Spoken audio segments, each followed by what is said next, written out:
Shalom, sahabat muda Permata GBKP dimanapun berada pada saat ini. Kita bertemu dalam PA Permata di minggu ini bersama saya Pendeta Dewi Gurki. Salam kemenangan, salam kebebasan. Mari kita bersatu di dalam doa. Kami mengucap syukur kepadamu, Tuhan yang hebat, dahsyat, dan ajaib, atas perkenananmu pertemuan kami di PA Permata online pada hari ini. Mohon pimpinan dan tuntunan Tuhan untuk firman-Mu yang diperdengarkan pada saat ini. Mampukan kami untuk mengerti firman Tuhan dan menjadi saksi Tuhan di tengah-tengah kehidupan kami. Terpuji mulia Engkau di dalam nama Yesus. Haleluya. Amin. Saudaraku yang terkasih dalam nama Tuhan, Matius pasal 8 di ayat 16 sampai ayat 17 menjadi bahan renungan kita pada hari ini.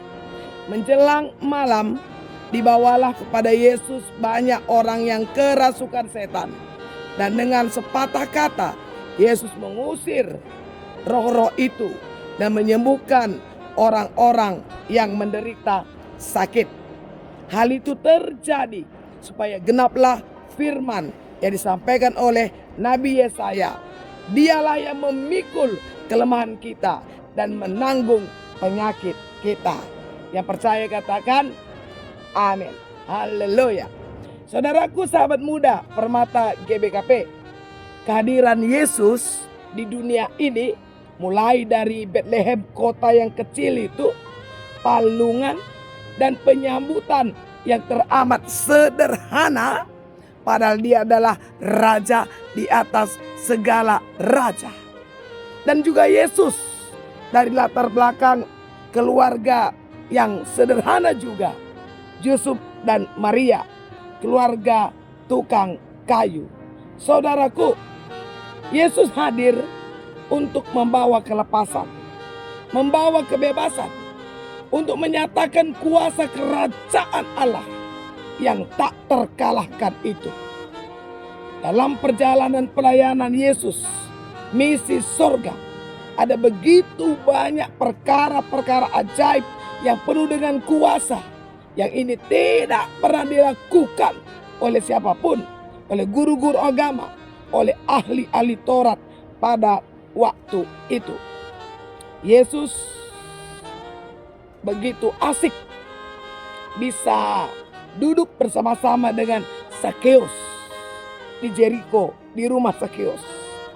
Dan Yesus juga, saudaraku, bisa dengan begitu mesra, intim, tanpa ada level kemanusiaan, bertemu dengan seorang perempuan Samaria di sumur Jakub. Dan Yesus juga menyembuhkan banyak penyakit, termasuk penyakit yang menurut orang-orang kebanyakan adalah penyakit terkutuk, sehingga dia harus dipinggirkan, dihinakan, dimarginalkan. Dan juga bersama-sama kita tahu bagaimana juga Yesus di sepanjang perjalanan pelayanannya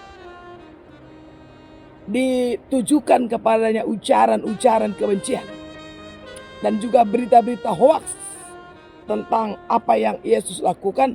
Dan itu justru datang dari ahli-ahli Taurat, guru-guru agama yang memang sebenarnya ya levelnya sudah level surga.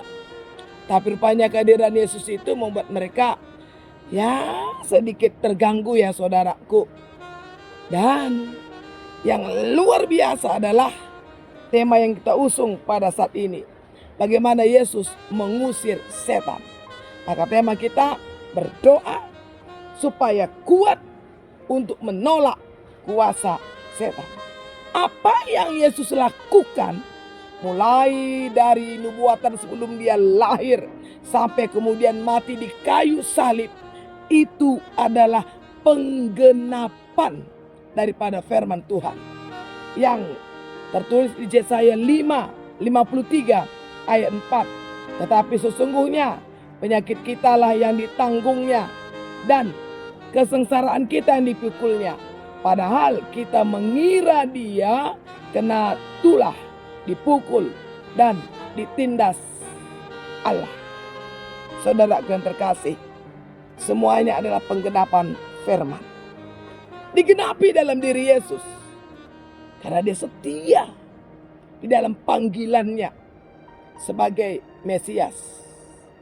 Dia tidak bergeser sedikit pun dari apa yang Allah taruh dalam dirinya. Padahal taruhannya adalah nyawanya sendiri di kayu salib. Dan juga semua yang Yesus lakukan murni untuk manusia yang berdosa. Dia tanggung, dia pikul dosa kita. Agar kita tidak mati di dalam dosa. Agar kita dikembalikan kepada kehormatan, kemuliaan. Ketika Allah menciptakan kita segambar dan serupa dengan dia. Saudara yang terkasih, sahabat muda Permata GBKP, sungguh luar biasa Tuhan, amin.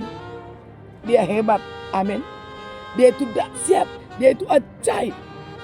Dan apa yang dia lakukan, ya, jelas ini karena kuasa Tuhan di dalam dirinya, kuasa ilahi, kuasa sorga yang ada di dalam dia.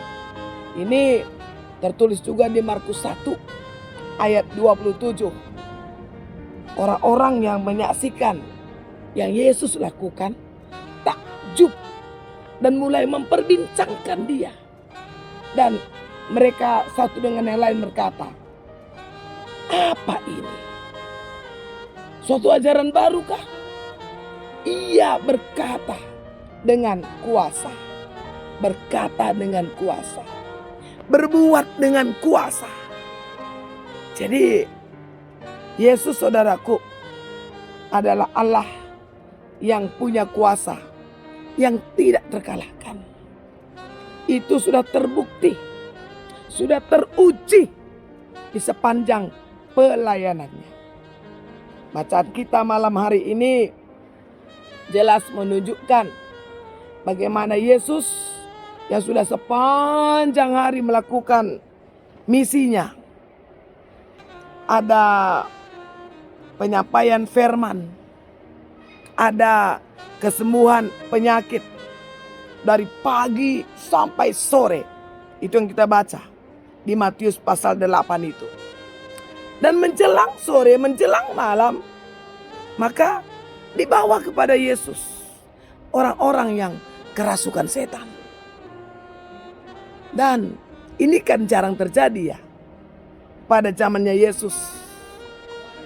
Ada pengusiran setan di dalam pelayanan. Dan yang luar biasa adalah dengan sepatah kata saja, maka setan itu pergi. Tidak mampu bertahan. Itu di dalam kuasa sorga. Kuasa Allah dari tempat yang maha tinggi. Sahabat muda, Yesus adalah pemenang. Dan Yesus adalah Tuhan kita. Permata-permata kan selalu berkata bahwa saya ini percaya Yesus. Saya ini beriman kepada Yesus. Dan kita ini diutus ke dalam dunia ini untuk melakukan apa yang Yesus lakukan. Dalam Yohanes 14 ayat 12 berkata begini. Aku berkata kepadamu, sesungguhnya barang siapa percaya kepadaku, ia akan melakukan juga pekerjaan-pekerjaan yang aku lakukan. Bahkan pekerjaan-pekerjaan yang lebih besar daripada itu. Sebab aku pergi kepada Bapa. Tugas itu sekarang ada pada saudara. Ada pada saya. Kita ini dikelilingi oleh orang-orang yang sedang diikat. Yang sedang dibelenggu yang sedang dikendalikan oleh kuasa di luar Tuhan. Siapa yang tolong mereka? Siapa yang menyampaikan kepada mereka bahwa mereka sebenarnya harus bebas dari keterikatannya, dari belenggunya? Tentu saja saudara saya dan semua orang-orang percaya. Tolong catat ya, orang-orang percaya. Karena orang percaya punya kuasa. Seperti kuasa Yesus. Saudara kan pengikut Yesus. Maka tidak jauh buah dari pohonnya. Sebagaimana Bapa, demikianlah anak-anaknya. Itulah kita sebenarnya. Makanya ada firman yang berkata, Markus 16 ayat 17 ya. Tanda-tanda ini akan menyertai orang-orang yang percaya. Tanda-tanda ini akan menyertai orang-orang percaya. Apa itu tandanya? Mengusir setan-setan demi namaku. Mengusir setan demi nama Yesus. Bukan dengan kuasa gelap. Bukan dengan praktek perdukunan. Bukan dengan jimat-jimat. Bukan dengan mantra-mantra. Tetapi dengan nama Yesus. Hanya pertanyaannya adalah, apakah saudara percaya? Dan kalau saudara percaya kepada Yesus, maka seharusnya saudara itu hidupnya ya senada, segerak, seirama, sefrekuensi, seatmosfer dengan Yesus. Sehingga kuasa itu ada pada saudara. Kita tidak perlu takut, tidak perlu gentar akan kuasa-kuasa gelap. Karena kuasa itu sudah ada pada kita. Jadi yang terpenting sekarang adalah kita percaya. Kata percaya ini berarti ada keintiman. Saudara harus mengalami Tuhan. Saudara harus hidup di dalam Tuhan. Kalau istilahnya Yohanes, akulah pokok anggur dan kamulah dahan-dahannya. Dahan itu melekat pada pokok itu. Jadi kalau saudara tidak melekat, berarti saudara tidak dapat sumber kekuatan. Kalau sumber kekuatan itu tidak ada pada saudara, jangan coba-coba untuk mempraktekkan pengusiran setan. Jangan coba-coba.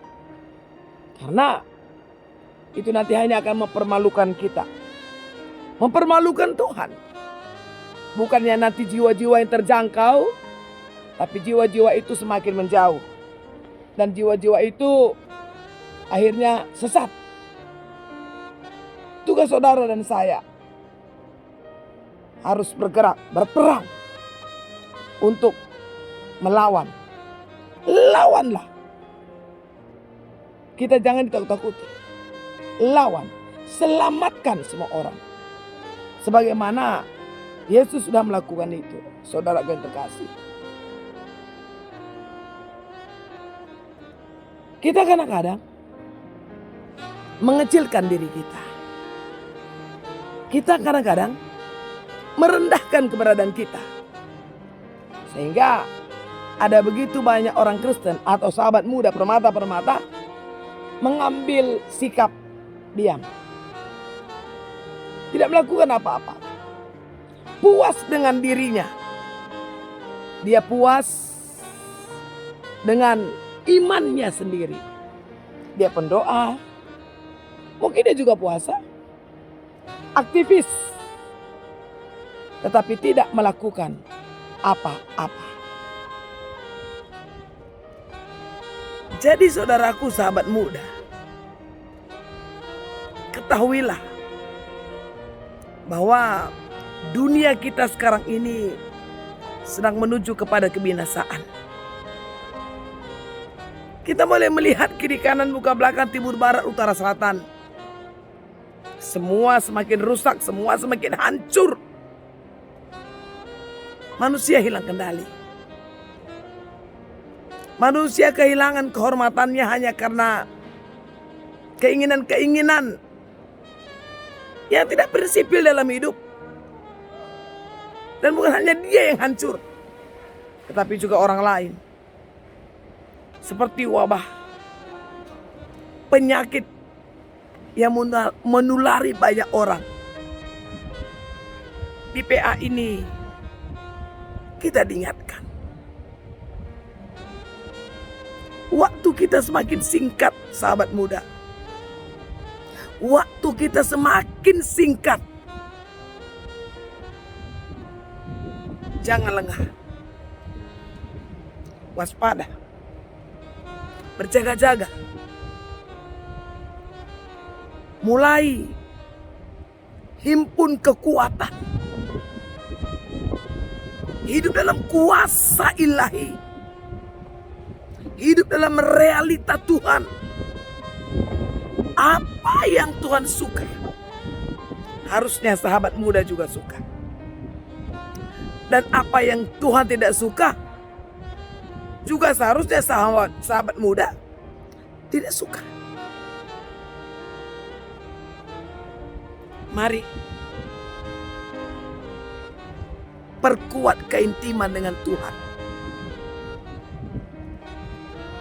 Salah satu cara adalah berdoa. Karena ketika saudara berdoa, saudara sedang berkata bahwa saudara perlu Tuhan.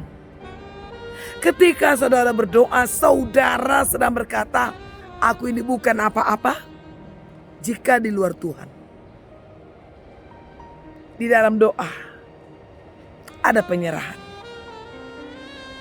Di dalam doa ada sumber kekuatan Tuhan yang mengalir. Dan kita dimampukan untuk menjadi saksi Tuhan. Seperti yang Yesus lakukan. Mencari jiwa-jiwa. Menyelamatkan mereka. Membawa jiwa-jiwa itu kembali kepada pemiliknya yang sesungguhnya, yaitu Allah. Saudaraku, jangan lagi pernah berkata, itu bukan bagianku, itu bukan tugasku. Atau ada pendeta, atau ada pertua diaken, atau ada yang lain yang lebih layak. Padahal saudara sebenarnya sedang menghindar.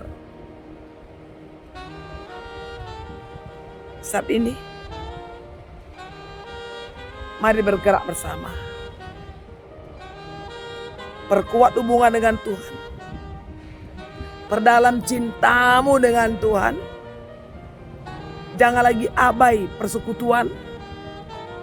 Jangan menjadi serupa dengan dunia ini. Paulus berkata Galatia 2 ayat 20. Yang hidup bukan lagi aku, tetapi Kristus yang hidup di dalamku. Itulah hidup anak-anak muda pada saat ini. Pengaruh-pengaruh pergaulan jahat. Buang-buang waktu. Asik dengan medsos. Kongko-kongko tanpa arah dan tujuan. Jangan menghabiskan masa muda dengan sia-sia. Jangan menjadi tua dengan sia-sia. Jangan mati dengan sia-sia. Saatnya kita bergerak. Saatnya kita bertindak. Saatnya kita perkatakan kepada dunia ini bahwa kuasa itu ada pada kita. Saudaraku, sahabat muda di dalam nama Yesus, sekali lagi saya tegaskan, waktu ini semakin singkat. dan strategi iblis semakin apik, semakin cantik, semakin inovatif. Dan kita kadang-kadang dari dulu ya hanya begini saja, tanpa ada pembaruan, tanpa ada perubahan. Seperti yang tadi saya katakan, kita cukup puas sudah ber-PA, cukup puas sudah bergereja, dan kita cukup puas ada di tembok gereja yang megah. Kita tidak keluar dari tembok gereja itu. Padahal tugas utama kita adalah bagaimana menghadirkan mimbar Allah di dunia ini, di realita kehidupan yang sedang terjadi. Orang-orang yang kehidupannya dikuasai narkoba, judi, pergaulan bebas, pemberontakan kepada orang tua, tidak menyelesaikan tanggung jawabnya sebagai pelajar, mahasiswa, gonta-ganti pekerjaan tanpa motivasi yang jelas, dan bahkan menjadi serupa dengan dunia ini.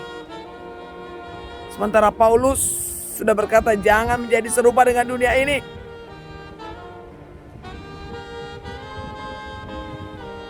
Saya ajak saudara